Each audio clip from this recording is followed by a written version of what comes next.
Thank you for joining us. Hello, and thank you for tuning in to Town Meeting TV coverage of the general election 2024. My name is Romeo, and this program is part of a series candidate forum hosted by Town Meeting TV. In advance of the general election on Tuesday, November the 5th, 2024, these forums are made possible by Town Meeting TV's generous underwriting partners. You can find all our forums at cctv.org/general or on our Town Meeting TV YouTube channel where auto-generated captions are available. If you are tuning into YouTube, click on the subscribe button to stay tuned into local democracy this election. On tonight's program, we will hear from our candidate running for the Chin County district. And we're going to be starting with the opening statement for 60 seconds. And go ahead, Senator. Thank you. My name is Kate Nugent, and I am running for state representative in South State Burlington. Representative, I apologize. No worries. I already elevated you. well, differing opinions on that. No, just kidding. Okay. And I believe you wanted me to talk about a little bit why I'm running and Yeah, the opening statement, why you're running, and the experience that qualifies you to serve as a state representative. So I've been a nonprofit director for 16 years, and before that was an educator and also in the nonprofit world. And I think in that role, I've been able to really build skills in aligning resources and our mission, which I think is important and helps me look at the budget that the state is working with and the needs that arise, and to make, contribute to those decisions in a helpful way. I've been always interested in community service since I was a kid. My dad would bring me my mom would bring me to her events. My dad was really politically active, and so it was just sort of, I think, built into my childhood that this is part of what you do. You go and help people, and I think that I enjoy listening, and I think one of the things I'm good at is really hearing what people are saying and trying to build consensus between what people want, and I enjoy serving my community. So I think there's tons of talented and wonderful people in Vermont who would be great at this role as well. So, well, thank you for being here, and we're grateful that you're running for Office of Public Trust.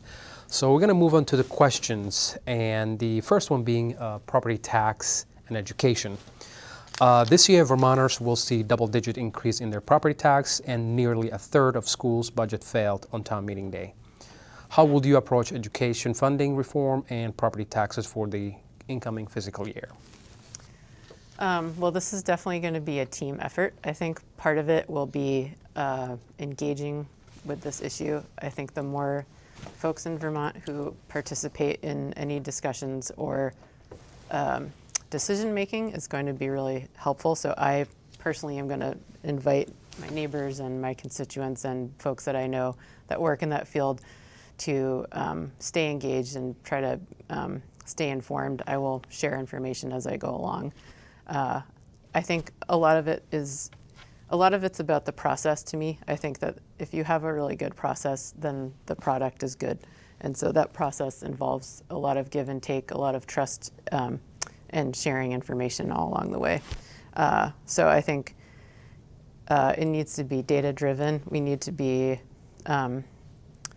realistic about what resources we have. There may be ways of increasing those resources at some point, but in any given year, we just have a finite budget that we have to work with. We don't know 100% what it's going to be in any year because we don't, you can't perfectly anticipate the revenues, but you can have a good sense. And I think, transparency for the voters is really important. So I think it needs to be really clear what voters are voting on, what decisions they're actually making, and how that money is distributed.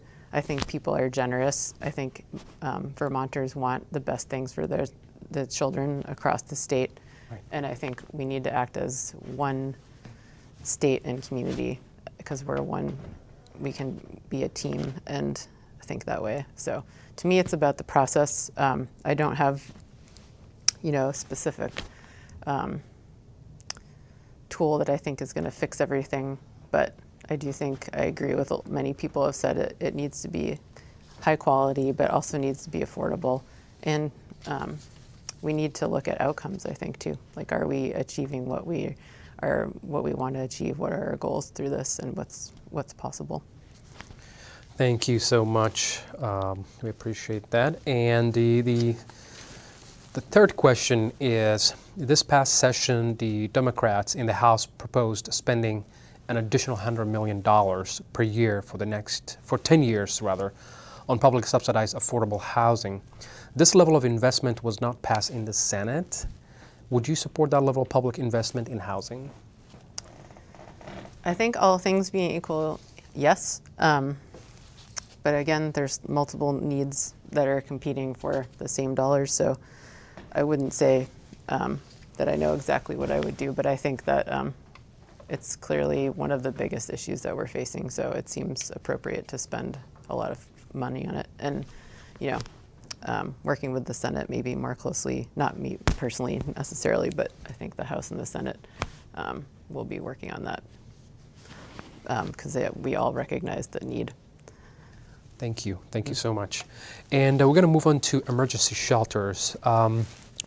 Vermonters reported that 3,295 people are experiencing homelessness in 2023, and we're not talking about 2024 just yet, up from the 1,110 in 2020. This year, the state is rolling back its pandemic-era emergency shelter capacity across the state, pushing 100 more Vermonters onto the streets. How would you approach the need for emergency shelter in the coming season, and how would the state, or should pay for it? I think again that's an important investment that we need to make. That the House Democrats did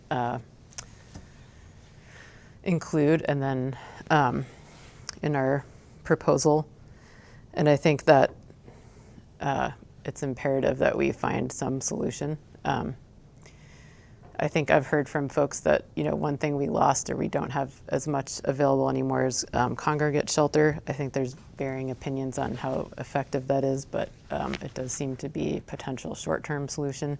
And then one thing I'm really interested in, I talked with this national coalition last year that is focused on getting a national infrastructure bank stood up at the federal level.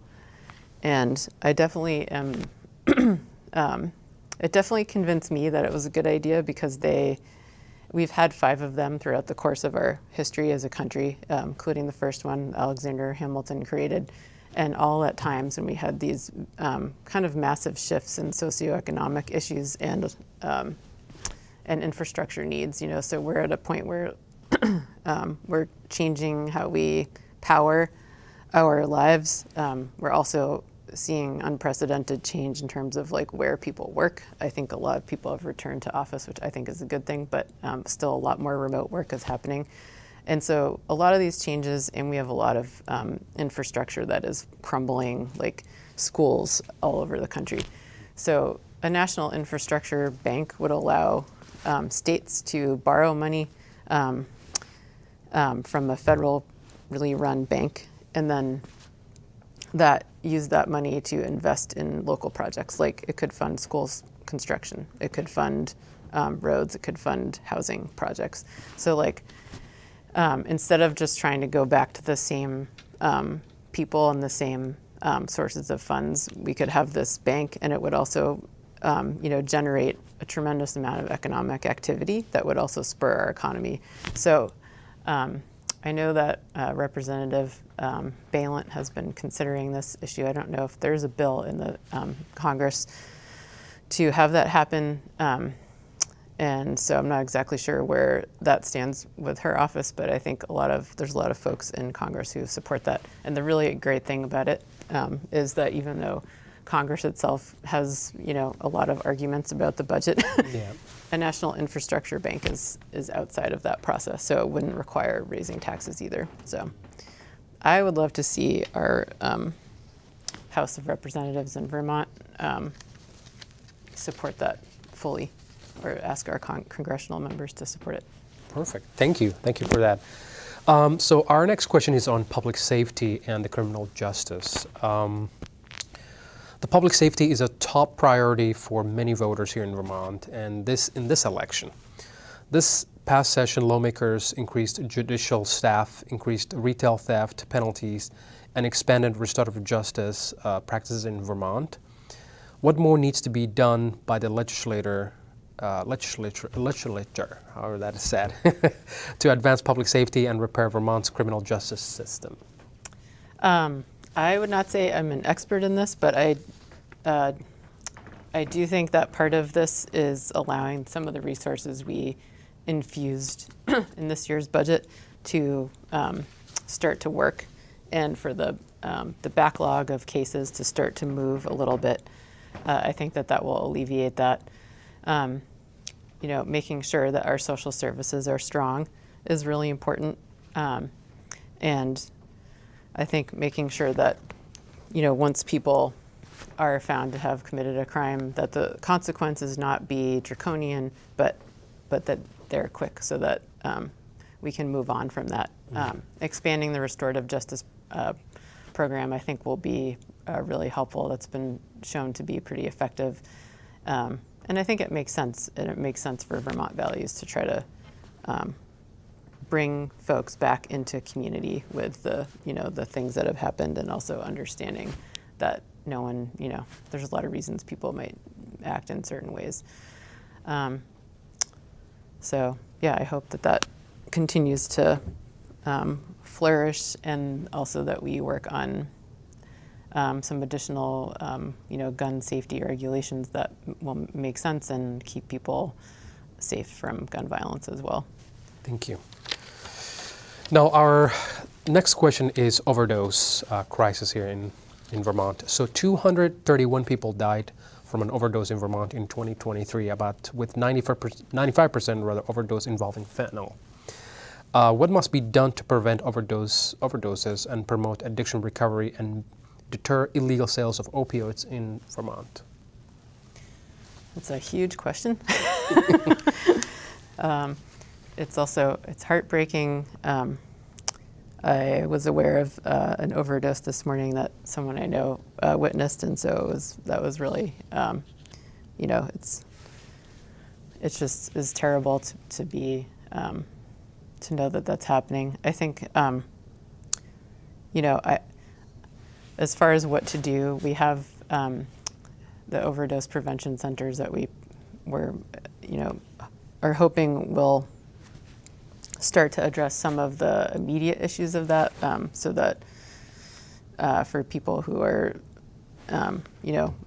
using, that they can use in a place where there's quicker access to other services. But I think by the time that happens, a lot of other things have failed in that person's life. So, other substance use issues, if you can prevent them in youth, will also help keep people safer in adulthood from other addiction.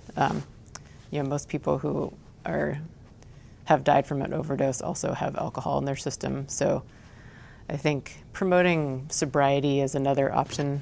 We have a culture that's very, it's almost like alcohol is doesn't have any negative consequences. Sometimes It feels like that, even though it's implicated in all sorts of issues, including like violence and overdoses. So I think, I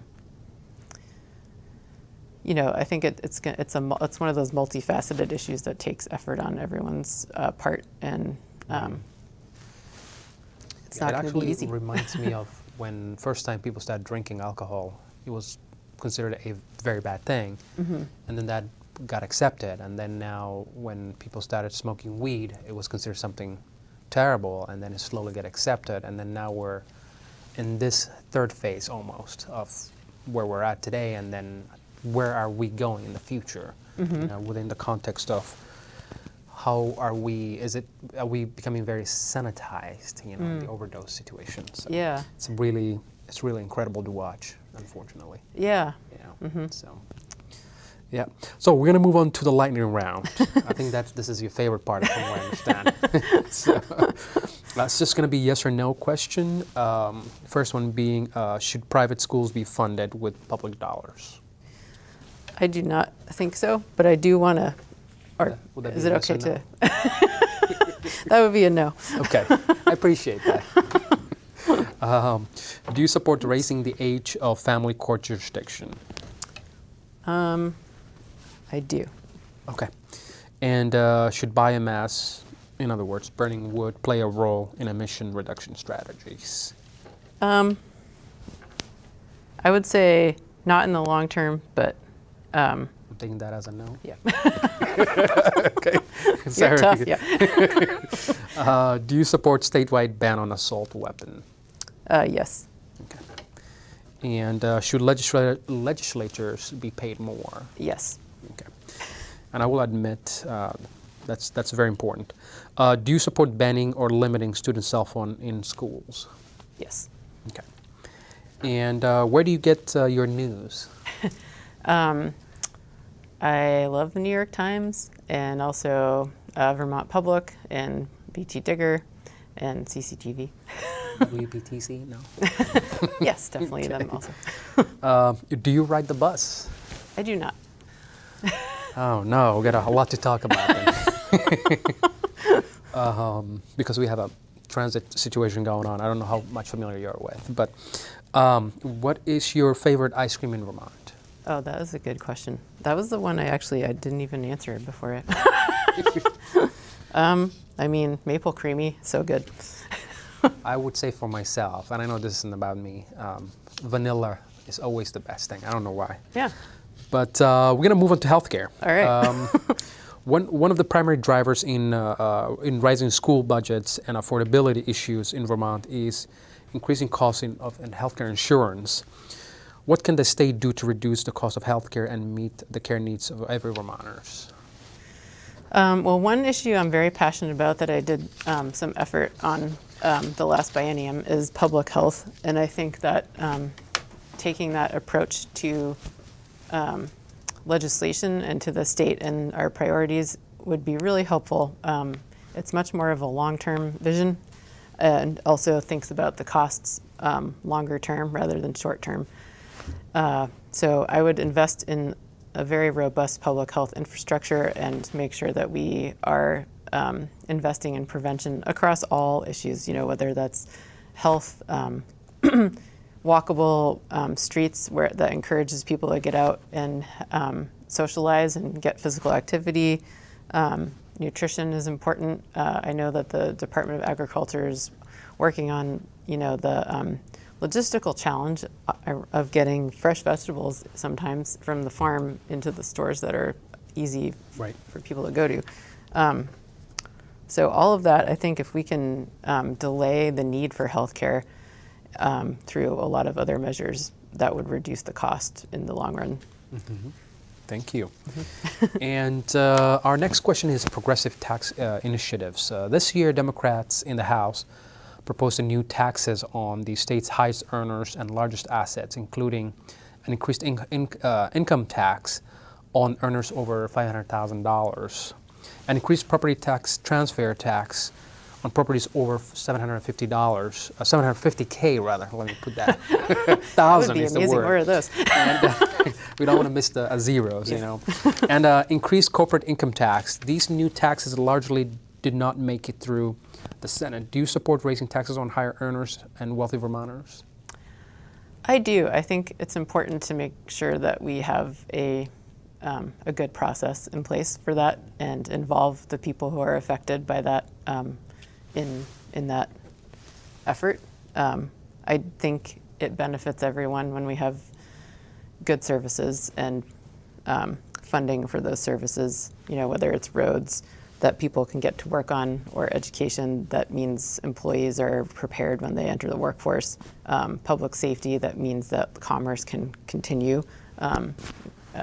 in a way that is predictable. So I think all the things that taxes fund are important for everybody, but I think it's important to make sure that everyone's involved in that process. Thank you so much. And our next question is immigration. So Vermont population of immigrants, migrant refugees, and asylees is growing. How can the state better support newcomers and meet language access needs? One thing that I'm really interested in is making sure that the documents that, what we are translating and interpreting is what people mostly are looking for. Because I think sometimes we might be translating things, and it costs a lot of money to get that done, that might not be as useful to the people as other things. So, Vermont Language Justice Project, I think, is a really great example of a very practical, on-the-ground response to that need. And I think working with them to inform state policy would be really helpful. Thank you. And we're going to go to the last question. Political temperature. And we may do another, what do they say? Fast question. But I'm kidding. We have about a minute, I'm advised on that. The political temperature were front and center in the biennium, with the governor vetoing a record number of bills passed by the legislature, and the legislature in the turning overriding a record number of these vetoes. Talk about time that you worked across differences to accomplish something and how it might approach collaborating with colleagues you don't agree with. This might sound obvious, but I think the most important thing is to treat people with respect. Just because they have a different opinion doesn't mean that they're dumb or bad people. And I think trying to approach folks, even with our own party, there's plenty of disagreement. So I think for me, I try to approach issues with curiosity and be as transparent as I can about why I think what I think, and be open, honestly, to what do I not know. Because I only see, I have my perspective, but there's no way I can possibly see everything. And so, tell me where my blind spot is. And I've learned a lot, I think, from other people about things that I already, felt like I knew a lot about. So I think that's it's like an attitude, and then just, at the end of the day, everyone does the best they can, and the answer comes out the way it comes out. So Thank you. Well, thank you. I appreciate that. And you ready for another lightning round? No. Well, thank you so much for answering these questions, and thank you for your service. I think that is incredibly important. Same to you. Yes. Thank you for tuning in to the Town Meeting TV's ongoing coverage of local candidates and local budgets and ballot items. You can find this and many more forums at cctv.org/general or on our YouTube Town Meeting TV channel. Don't forget to cast your ballot on the general election on or before November 5th, and then tune into Town Meeting TV results recap show in the evening at 7:30 p.m. Or contact your local clerk to find out how to obtain a ballot and register to vote. In Vermont, you can register to vote on Election Day. Thank you for watching and sharing Town Meeting TV. Have a good night.